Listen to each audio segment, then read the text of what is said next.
Welcome to No Rules to Live By, where we weigh the rules we adopt and shed to live a fulfilled and balanced life.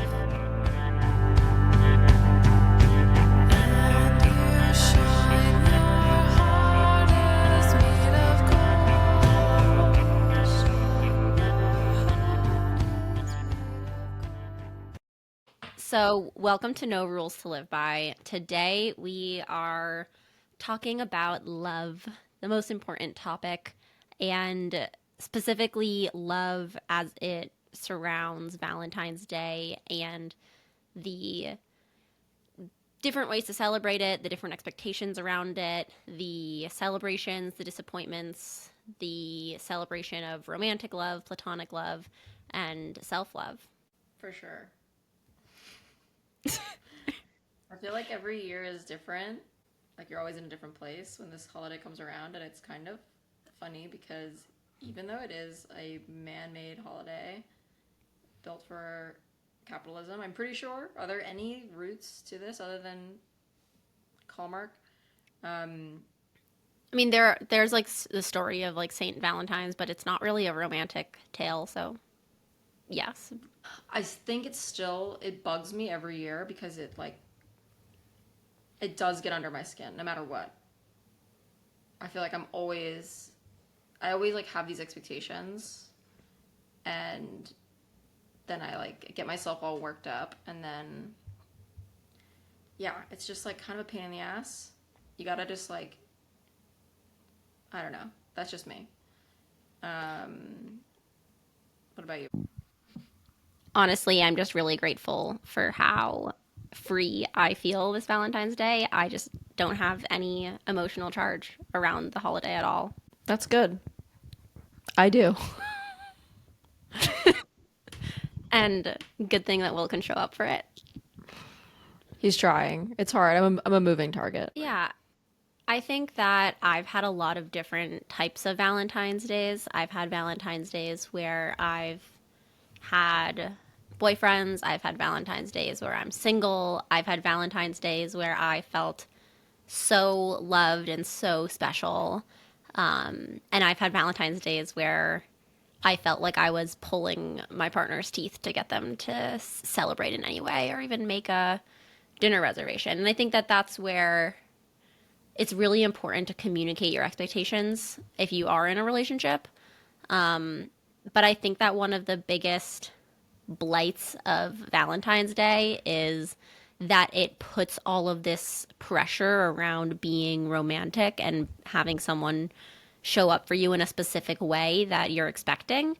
But life is really, it's about showing up in the little moments as much as the big moments. Like, notice how he shows up for you every single day. If he isn't, man or a woman, if they aren't making you feel special every day, like it's not it. You don't want to use Valentine's Day similarly if they treat you not well or it's not living up to your expectations or you're bored in your relationship, but they are able to show up and put on a beautiful performance for Valentine's Day. You don't want to use that to make excuses or, kind of turn a blind eye the other 364 days of the year. So, yeah. And I think it's also really normal to feel like disappointed. You want someone to show up for you and make you feel like you're valued. And that's really on you to communicate in some degree, but also like notice how you feel, because notice how you feel on Valentine's Day and notice how you feel every single day of the year, because you don't want to be constantly making excuses and like gaslighting yourself that the way that you're treated is okay. Like, oh, he's just like really busy with work and like, he got a stain on his shirt yesterday and like, so, it's really easy to make excuses for people.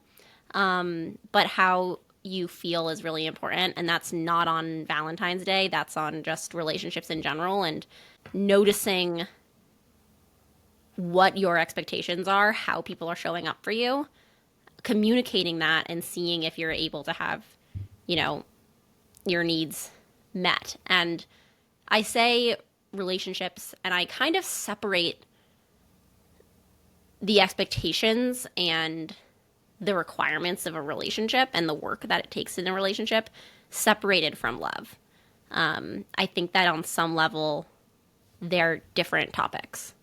But Valentine's Day puts an unnecessary strain and emphasis on what I really love to celebrate, which is love. Like, love is so abundant and beautiful, and it's fun. And, you know, this Valentine's Day, I am single, and I had this moment the other day where someone was talking to me about Valentine's Day, and I just felt so blissed out that I am so free. Like, I have chosen not to play games, not to allow any sort of mistreatment. And I know very cognitively that if I had wanted to be married with kids at this point, I totally could have done that. But, and I do still want that more than anything, but not at the cost of playing it small, being in the background, being the sidekick of a partner, and knowing really how I want someone to show up for me, how I want someone to care for me, to worship me, and not accepting anything less. And so this Valentine's Day, like, I really am so grounded in the love that I create in my life every day, and I am so generous with my love. And in that, I receive so much more love than I've ever allowed myself to receive. And I'm not in a relationship. I love that. Yeah.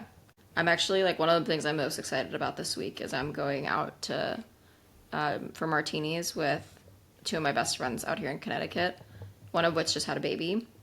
And so this is like her first time leaving, like literally leaving the house since she had her daughter, and we're going to go get martinis in Darien, and I'm pumped because yeah, it's all about the love, and just getting people together. But yeah, I don't know. I think for me, I think what I like found myself kind of coming up for me this week was just like old habits on those, like, you want like this perfect plan, and for someone that's like in a relationship, I think you always have these like expectations on like, this is the day where this going to be like really romantic and perfect. And to your point, like, communicating it is so important, but also I found that I was just kind of being like a crazy person this week. I was like, I want nice letters, and I want to watch a rom-com, and I want to stand and order sushi. But I also ordered heart-shaped pasta, and maybe we could make some type of sauce with it. But I also want to go to a restaurant I've never been to and have a different experience. But I want it to be close to home. But I also want to go to my favorite Italian restaurant. But I can't decide. So you decide. You're nuts, but I love you. It's like the deeply rooted, it's like the teenager in me that was like, you know, that wanted a boyfriend like for so long, and like wanted to have cool plans for so long, that now that I'm like have a partner and I'm like, okay, now we have to do something like really fucking cool. Yeah. And I think that's fair. And I think it's good to both like acknowledge and nurture your inner teenager. And also, you do deserve to be spoiled, because that's like, you know, people talk about like masculine, feminine polarity, where I won't, even in just dating, I will not accept a date. Like, if someone on an app is like, hey, like, yeah, you've never met me. You kind of are like still proving yourself. And they're saying, oh, like, do you want to like hang out? Like, when, like, what works for you? Like, you know, what neighborhood do you want to go to? Like, oh, like, what kind of food? No, like, tell me, hey, I made a reservation here at 7. Does that work?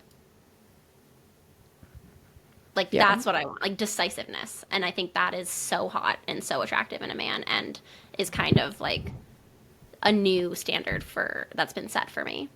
And so I think that it's obviously different when by the time you're married and you're like communicating about, hey, like, how are we going to celebrate like our 6th Valentine's Day together? It's kind of different, but but not necessarily. But like, you want to be, it shouldn't have to be. You should always be dating, right? Like, there should always be like an element of that. There is an element of, you know, expecting romance. in the sense that you want to do something and have it be this memorable experience. And I think that's kind of a natural impulse because there's that weight on it. So even if, the thing that you usually do is actually what you really want to do, I think that because of the societal weight on the day, it kind of puts out this like, oh, like we're going to do something wild and crazy. But that being said, I've had exes plan gorgeous Valentine's days and then, kind of have that be like, on other days where they weren't treating me very well, kind of use that like, oh, but do you remember this like really cool, tasting menu dinner and show we went to? Like, was that not enough for you? I'm like, no, oh no, that was awesome, and it's not enough to keep me in a relationship with you. Right.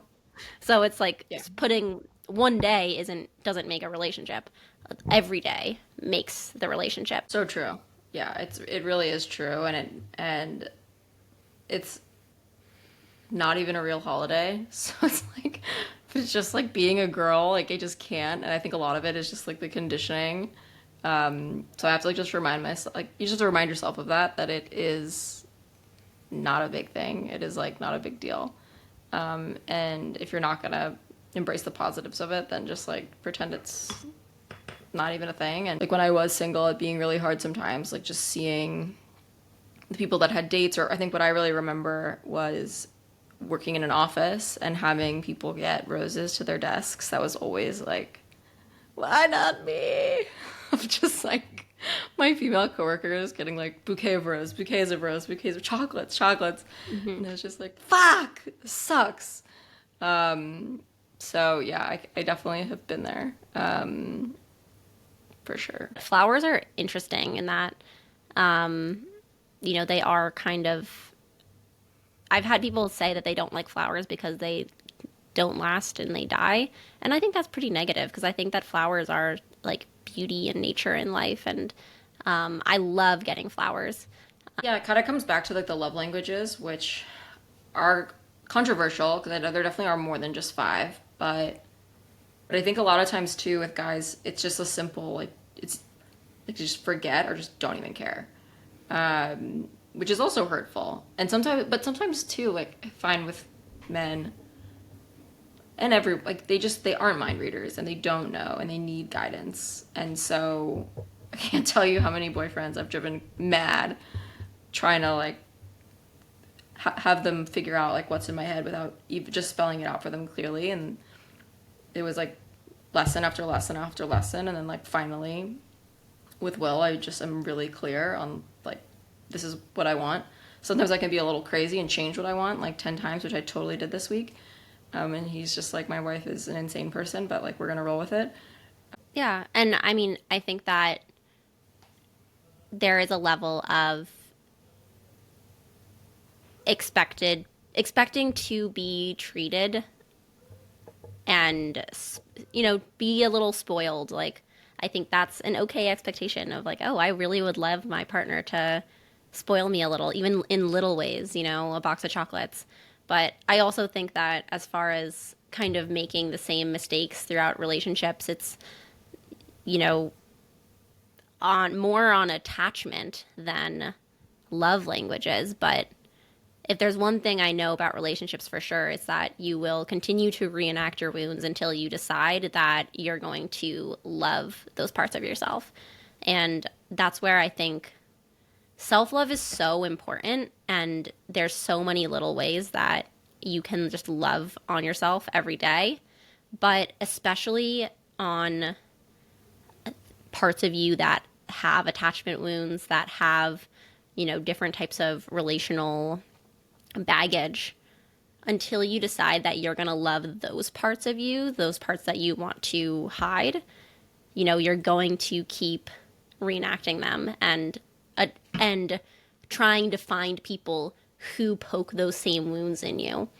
And I recently had an experience where I was dating someone and I kind of had this moment where I snapped out of it and I kind of delved into this existential kink means of healing that part of myself that I didn't love yet. And so I took this perceived rejection, and it made me kind of crack open into this whole other layer of self-love, of wow, that version of me that just so badly wants to be accepted, wants to be loved, feels any sort of shame for the ways I have previously behaved in relationship, and just like loving the heck out of myself. So like that part of you, Alicia, that is feeling maybe judged for being like changing her mind, like no, like that's a part of you that also needs to be seen and loved, and like not judge that part of yourself, but like love the part of you that wants this to be just as you want it to be, and have that be okay, and even be turned on by it, being like, yeah, you know what, I'm bossy, I'm a bossy brat. Isn't that hot of me? Yes. Yeah. I know just the way I like it.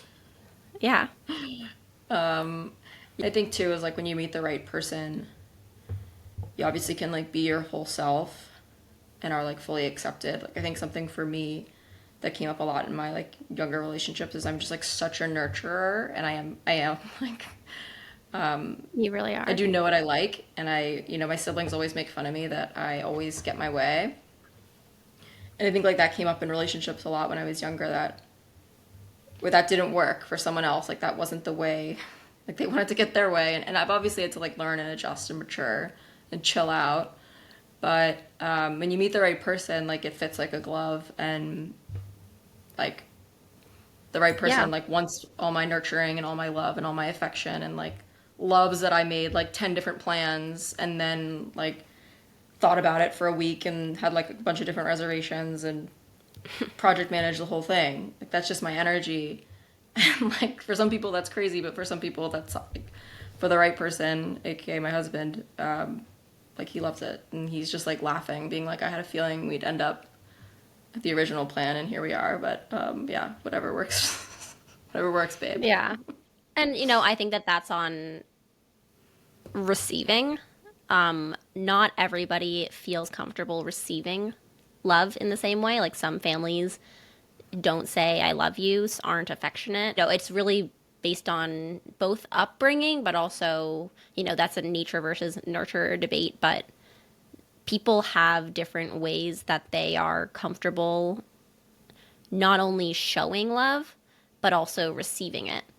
And it goes the same with like, it's kind of a practice, right? It's kind of, especially even like, bragging can be a great practice if you are used to being really self deprecating, like just being comfortable bragging about yourself. But yeah, I think that there's an important distinction here between love and relationships, because I think that there can be real love even if a relationship doesn't fit, even if there's a mismatch between, hey, this isn't going to work relationally, but you can still love someone unconditionally. And I think that people really misunderstand when I say that I still have love for my ex, because of course I do. Because to love someone to me means that I care about them and I believe in them. And I really do believe in unconditional love. But relationships are deeply conditional. Love is very powerful, but it's not going to be able to help you through a conflict. It's not going to be able to make life plans with you. And so, yeah, I mean, I pray for everyone that I've ever loved, because I will always love them, because I think that love is so abundant and there's so much love in this universe, and there's no limit to how much.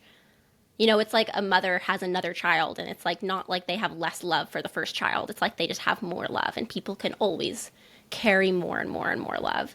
And that goes both for your friends. You make a new friend, you have more love. And, sometimes friendships end and then you make new friends. And it's similar with relationships. But who your intimate partner with is just such an important choice, because you spend your entire life with them. think it's more, for me, it's more like nostalgia. Like I think it's part of the journey, and like we're only here for a limited amount of time, and any person that you're like close with and experience, like especially formative years, there's a just like appreciation and respect, and it's part of your story. But I think long term, it's really about like companionship and spending, and yeah, just like fit overall, like just like being able to really enjoy your time together, like every day, and have it just really flow. But Yeah. I'd like to just give some examples of, especially around Valentine's Day, what love, is not. Love is not keeping score or doing something nice only to earn leverage over someone. Doing something loving and then expecting you to meet their subsequent demand. Those are not love. definitely not. What is love? I think that love is appreciation, adoration, really having someone's best interest and like having pure intentions towards them. And it's people say like there's some quote around surround yourself with people who will like bring up your name in a room of opportunities, or Yeah. just someone that you always say nice, you only have positive blessings towards.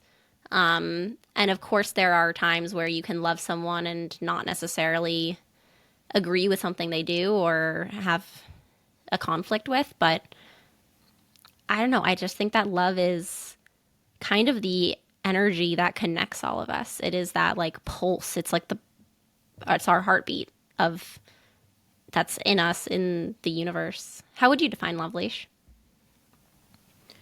I feel like it's a really high frequency that like once you reach it, you gotta transcend all the bullshit. And it's all about, I think, like you said, being part of one and like genuinely celebrating with others and feeling like a closeness and like feeling connected to someone. And it takes many forms. But when I think of like the people I really love, I think of like conversations I never want to end, or like laughing so hard that I can't breathe, Yeah. or just like the best memories, like just doing nothing, like having a glass of wine and just catching up. Yeah.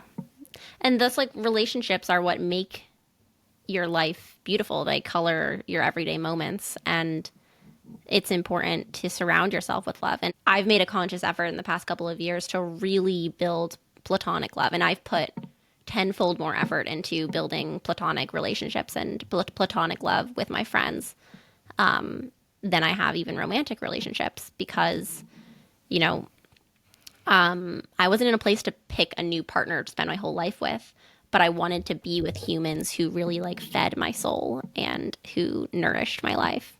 And I think I spent a lot of my early adult years pushing people away and isolating myself for a handful of reasons. But the platonic love is so important and helps you tap into that frequency. I love the way you described that, Alicia. Thanks. It's a lifestyle. Peace and love, man. But you have to really appreciate love. You also have to have like been through some shit, Bri, and you've been through some shit. And it's like, hot with cold, love with pain or sorrow, loss with life. Like it's all the beautiful balance of like what makes us human.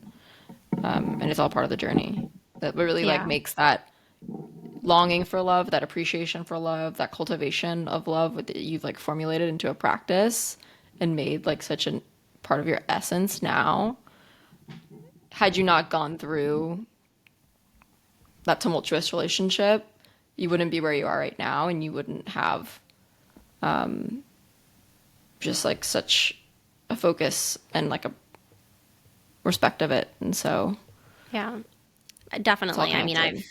I've learned so much, and you know, I wouldn't undo any moment of my life or any relationship. And I definitely think that love has kind of become like my religion. It's an everyday practice where I always try to attune myself back to love. And I deleted all dating apps recently, maybe like 2 or 3 weeks ago, because I realized that I was opening them and I would shift into anger and frustration. And I think that's something where noticing where you feel resistance to being open to love is really important.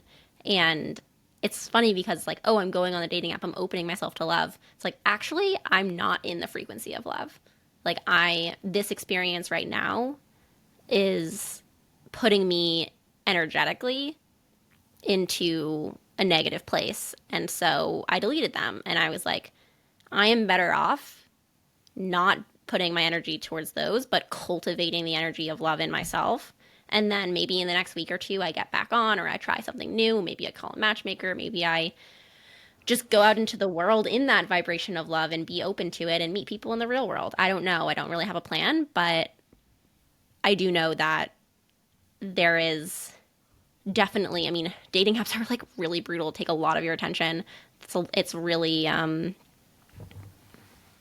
there's a lot of different people's energies in there, and it's a lot of different intentions, a lot of kind It's of really nonsense, hard. especially in this city. It's really hard and it's exhausting. And so I found myself, obviously I'm like matching with people, and maybe they were the love of my life, who knows? But they would text me like, "Hey," and I'd be like, "Fuck." In my head, I'm like, "Fuck you, go away." Yeah, it's Like such a I gotta get off crapshoot. of here. I'm burnt out. I used to do that all the time when I was on the apps. I would like download them, go on like one date. I would like not be a good date, and I'd delete everything and like revolt for a few weeks, and then I'd like have a couple glasses of wine with my girlfriends, and I'd be like, download it. I'd be like, only if you do it for me, and then the cycle would continue. Yeah, I wish there was a better way to like meet people organically. It's like, and I think it's hard for guys too. I was listening to this one, I think it was Max Lugavere's podcast about just like how hard it is for guys, especially to like walk up to girls at a bars nowadays because everyone just thinks like everyone's like afraid of being perceived as like a creep, and then everyone's on their phones on these freaking apps, and so it further deters the average normal person from walking up to like a group of girls and introducing themselves or whatever. It's a major problem, but all I can say is my experience getting back to the like frequency thing that I mentioned for love is the greatest loves that I've had in my life have been when I A wasn't looking for them, like B was just having like the most fun, was like focusing on my love of my girlfriends and planning fun trips and loving myself and taking really good care of myself. And you almost like get on this frequency of just like, I don't know, it's just this like vibe where you're like exuding positive energy, exuding confidence, not really worrying about dating. Usually, in my experience and from what I've heard from a lot of my girlfriends, that's when people just walk into your life because you're like glowing and you're giving off these just like really positive vibes, vibrations, whatever you want to call it. Hmm. And you don't really give a shit. So when someone comes up to you, you're not like nervous, being like, oh, like I wonder what they think. You're just being like your authentic self, and that's the most beautiful version of yourself there is. And the right person that's going to be like the right love for you is going to be like, wow, that's really fucking cool. Yeah, it's like I think people say it all the time, where it's like it's when you're not looking, but that really has been like my experience. Yeah, it's funny because at some level that has been my experience also, but I also haven't necessarily been. I don't know. I think that been a lot of cultural shifts, especially in this day and age. It's funny because when I'm out in the world, I feel like I meet people really naturally, but I also work from home and live in a studio apartment. So I'm not out in the world that often. Yeah. It's so hard And to so, meet people naturally now. It's like right, it's exactly. easier said than done.